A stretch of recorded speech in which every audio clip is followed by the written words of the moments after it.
Hello, Qayyum speaking uncle. তুমি আবার phone করেছো? ফোন করতে আপনি আমাকে বাধ্য করেছেন আঙ্কেল। আপনার মেয়েকে আমি বিয়ে করতে চাই বলে আপনার ভাই আহাদ চৌধুরী আমার বিরুদ্ধে থানায় কমপ্লেন করেছে। তোমার মতো বদমাশের জন্য থানা হাজতে উত্তম জায়গা। আপনি কি জানেন থানা পুলিশ আমার কিছুই করতে পারবে না? মুখ সামলে কথা বলো কাইয়ুম। মুখটাকে সামাল দিতে পারলেও আমার হাতটাকে সামাল দিতে পারবো না। থানা থেকে আমার বিরুদ্ধে অভিযোগ তুলে না নিলে আপনার মেয়েকে আমি তুলে নিয়ে যেতে বাধ্য হব। কি এত বড় বুকের পাটা? কি হয়েছে ভাইজান? কাইয়ুম এইমাত্র ফোন করে আমাকে হুমকি দিয়েছে কাজলকে কিডন্যাপ করে ও বিয়ে করবে। কি বলছেন আপনি? ঠিকই বলছি। মেয়ে বড় হলে বিয়ের আগ পর্যন্ত দুশ্চিন্তায় বাপ মায়ের ঘুম হারাম হয়ে যায়। যত তাড়াতাড়ি সম্ভব আমি কাজলের বিয়ে দিয়ে দেবো আহাদ। কিন্তু হঠাৎ করে পাত্র পাবেন কোথায়? পাত্র আমার হাতেই আছে। এই শহরের সবচেয়ে ডিগনিফাইড ব্যাচেলর, বিশাল বিজনেসম্যান। তাহলে আর দেরি না করে কথাবার্তা ফাইনাল করে ফেলুন। তাই করব। তবে তার আগ পর্যন্ত কাজলের জন্য একজন প্রাইভেট সিকিউরিটির ব্যবস্থা করতে হবে। প্রাইভেট সিকিউরিটি না পাওয়া পর্যন্ত আমি নিজেই ওকে কলেজে আনা নেওয়া করব। তোর ক্লাস শেষ হওয়ার পর আমি নিজে এসে তোকে নিয়ে যাব। ওকে? Okay dad.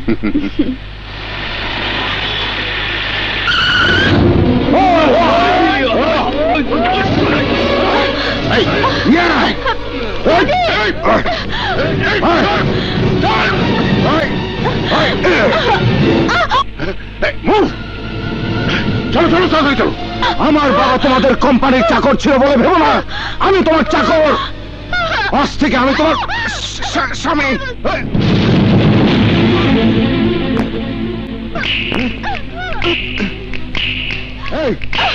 এই শব্দ করছি কে দেখো? আমি তোর বিয়েতে সানাই তো বাজাতে পারবো না, তাই তুড়ি বাজিয়ে এই বিয়ের উদ্বোধন করলাম।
গাড়ি থামা।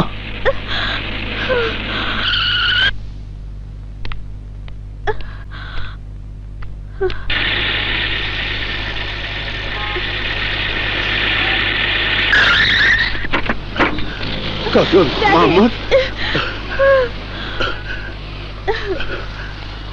কে তুমি বাবা? আবির হায়দার। আমার মেয়ের ইজ্জত বাঁচিয়ে তুমি আজ যে উপকার করলে তার প্রতিদান দিতে পারবো না জানি।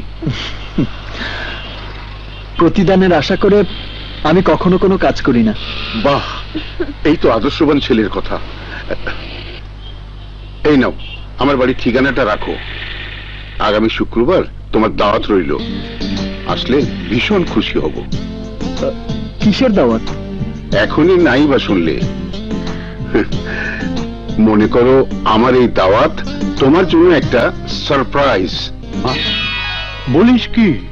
তবে আর বলছি কি, আমি একাই গুন্ডাদের মেরে আসাদ চৌধুরী মেয়েকে উদ্ধার করেছি। রিয়েলি ভাইয়া, ইউ আর গ্রেট। তুই গ্রেট বললে কি হবে? বাবা তো আমার কোনো মূল্যই দিতে চায় না। এবার থেকে দেবে। দিতেই হবে মা, কারণ আসাদ চৌধুরী আগামী শুক্রবার তার বাড়িতে আমাকে দাওয়াত দিয়েছেন। তুই যে আমার ছেলে, একথা চৌধুরী সাহেবকে বলেছিস? না। কেন? দাওয়াত দিয়ে চৌধুরী সাহেব আমাকে সারপ্রাইজ দেবে, আর আমি কোনো সারপ্রাইজ দেব না তা কি হয়? দাওয়াত কবুল করতে আমি তো আর একা যাচ্ছি না, তোমাকেও সঙ্গে করে নিয়ে যাব। আর এটাই হবে চৌধুরী সাহেবের জন্য আমার সারপ্রাইজ। ভাইজান, এই বিয়েতে কাজলের মতামত আছে কিনা একবার জিজ্ঞাসা করে নিলে ভালো হতো না? কাজল আমার মেয়ে, হাত ও আমার মতের বিরুদ্ধে কোনো কথাই বলবে না। এ কি কাজল, এখনো গহনাগুলো পরনি? মেয়ে হয়ে জন্মেছ, শ্বশুর বাড়িতে তো একদিন না একদিন যেতেই হবে, দুদিন আগে আর পরে। যাকে চিনি না, জানি না, কোনোদিন দেখিও নি, তাতে কি হয়েছে? কোনো বাবা কি তার সন্তানের অমঙ্গল চায়? আমাদের সবাইকে তোমার ড্যাডি সারপ্রাইজ দেবে বলেছে। ওয়েলকাম আবির, ওয়েলকাম। আমি তো তোমার জন্যই অপেক্ষা করছি। আসসালামু আলাইকুম। আসসালাম। ওয়ালাইকুম আসসালাম। ভালো দিনই এসে পড়েছেন। ওর নাম আবির হায়দার। আবির আমারই ছেলে স্যার। আপনার ছেলে? ও মাই গড! আবিরের মতো সুদর্শন সাহসী ছেলের বাবা আপনি, অথচ এ কথা আমি এতদিন জানতেই পারিনি। বসুন বসুন বসুন, বসো বসো বাবা।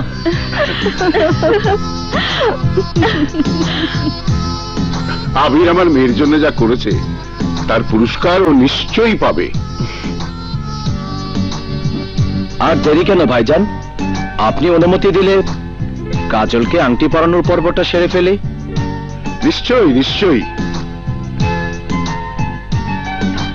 আমার একমাত্র মেয়ে কাজলের বিয়ে, আমি আবিরের সাথে কাজলের বিয়ে দিয়ে আমার আশা পূরণ করতে চাই।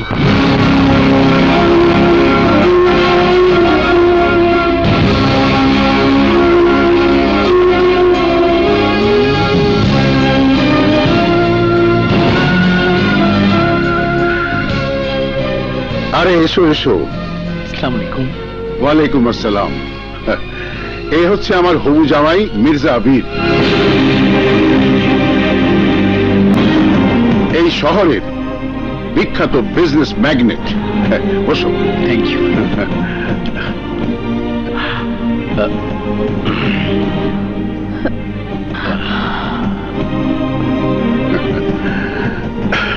মির্জা, কাজলের হাতে এনগেজমেন্ট রিংটা পরিয়ে দাও। জি আঙ্কেল।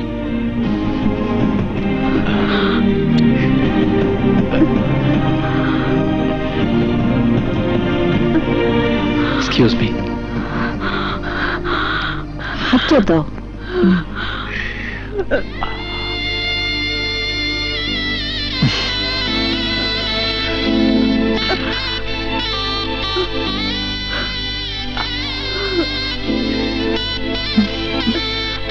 না, ধরো, এটা পরিয়ে দাও।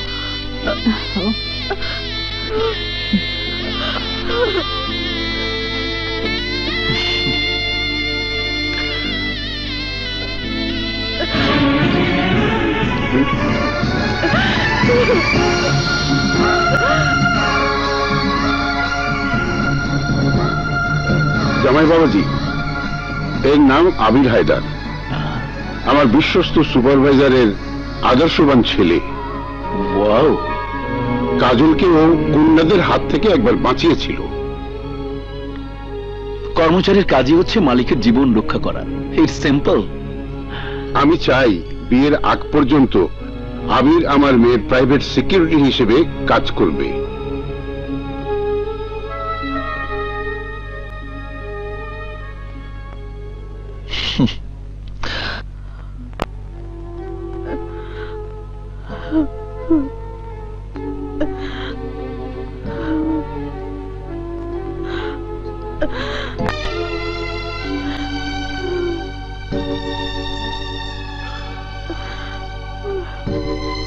কাজল,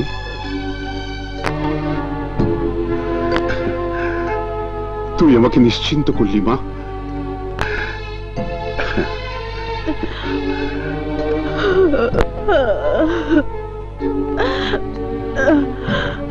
তুমি কি করলে ড্যাডি?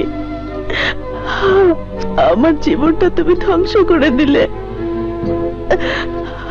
আমার ভালোবাসার আবিরকে ছাড়া আমি যে বাঁচবো না। কাজল,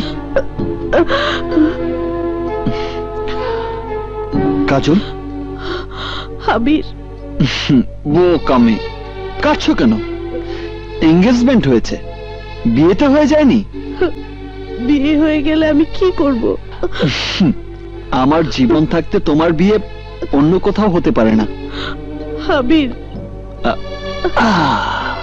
তোমার প্রাইভেট সিকিউরিটি হিসেবে যখন অ্যাপয়েন্টমেন্ট পেয়েছি, তখন তোমার ড্যাডির কাছে মির্জার আসল রূপ আমি প্রকাশ করে দেব। মির্জার চেহারা দেখে আমি বুঝতে পেরেছি ও একটা ক্রিমিনাল। কি বললি? আমার 5 কোটি টাকার ঔষধ বাজেয়াপ্ত করে পুলিশ গোডাউন সিলগালা করে দিয়েছে। জি ভাইয়া। বাঘনগর বগন খায় 1 টাকার ছাগলে। দাবির আমার কোনো দোষ নেই স্যার। চুপ! মাসে মাসে আমি তোকে টাকা দিই কিসের জন্য? তোর পুলিশ ডিপার্টমেন্ট জানলো কি করে যে আমার কোম্পানিতে ভেজাল ঔষধ তৈরি হয়? নাম পরিচয় গোপন রেখে কে যেন থানায় আপনার বিরুদ্ধে ইনফরমেশন দিয়েছিল। আমি কেসটা হাতে নেওয়ার আগেই কমিশনার সাহেব। তোমার কাছে আমি কমিশনারের গল্প শুনতে চাইনি। মিডিয়া যদি কোনোভাবে খবরটা জানাজানি হয়ে যায় তাহলে আপনি কোনো চিন্তা করবেন না। মির্জা ল্যাবের মালিক যে আপনি, কাগজে কলমে তার কোনো প্রমাণ নেই, কাজেই আপনি ধরাছোঁয়ার বাইরেই থেকে যাবেন।